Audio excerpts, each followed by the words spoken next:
Understand your conversion options.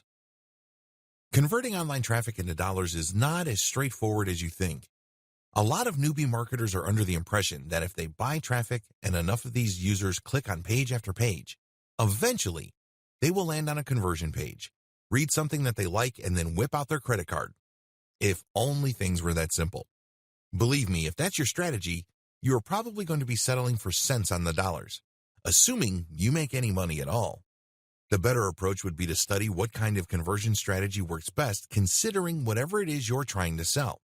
Different products and services need different conversion strategies. A lot of marketers are completely clueless about this because they think there is only one cookie cutter or one-size-fits-all solution to turning interest into sales. This is where they screw up, because selling a sofa online is very different from trying to get American grooms looking for Filipina brides. These are two totally different sets of needs, and you have to speak to them differently. In other words, your strategy has to fit the outcome you are looking for. There is no such thing as a one-size-fits-all conversion strategy. Different conversion strategies.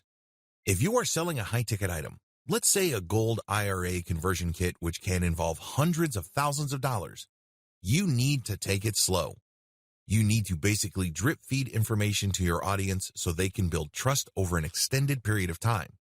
And as they engage with your content and as they see your content again and again, that level of trust deepens until they go to the like stage, and then before you know it, they get to the trust stage and then they buy. Of course, this is not guaranteed. This is not a slam dunk. But you have to get the process going considering the dollar value of the transaction.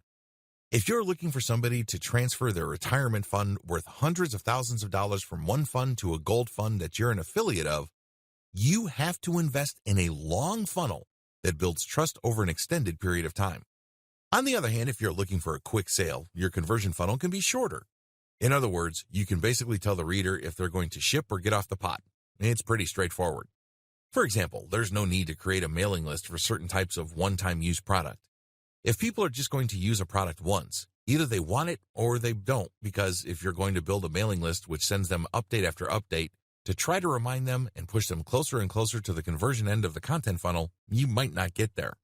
It turns out that the reason why they got on your list in the first place is because they want your freebie or your lead magnet. There are very different conversion strategies, and each of these is manifested in different funnels. At the very least, there are three. Page only. This model just uses one page to convert traffic. It doesn't matter whether the traffic is free, organic, or paid. This conversion strategy just uses one page to convert the visitor. Pay attention to how sales pages are set up. They're quite clever. They would start with an attention-grabbing header, and then they would try to pull the reader down the page. They would use all sorts of tricks to build credibility and stoke demand for their product that is being pushed. They would use testimonials. They would use fancy graphs. Whatever the case may be, the idea is when a person manages to read all the way through that page, other people didn't make it all the way through. In other words, that page acted as a funnel. Basically, it filtered people who were not really all that serious. Usually, the people who really want to buy your stuff or who could be influenced to buy your stuff make it all the way through. That's how you should set up your conversion page. Content plus sales page. The content plus sales page model uses a variety of content using the KLT process, and once people end up on the T content pages, they are pushed to the conversion page. Generally speaking, the sales page that are tied into a series of content pages or a content funnel tend to be shorter. Why? Most of the heavy lifting is already done by the T content pages. By dumping them into a page-only type sales page, you might actually end up contradicting yourself or losing the attention of your potential buyer. At the very least, you run the risk of losing momentum, so don't do it. Content plus email capture page. This is pretty much the same as the category above, but instead of the sales page, it leads to an email capture page. Your product or service offering also determines your mailing list incentives. As I've mentioned above, you don't necessarily have to build a mailing list for all sales funnels. Forget what other self-proclaimed marketing gurus tell you. Some people would always tell you that you need to build a mailing list. Well, if your product is very specific and it's a one-time use, you can get by with just a sales pitch. You don't necessarily have to get a sales page that's plugged into by a network of content pages. It all depends on both your audience and product or service you are promoting.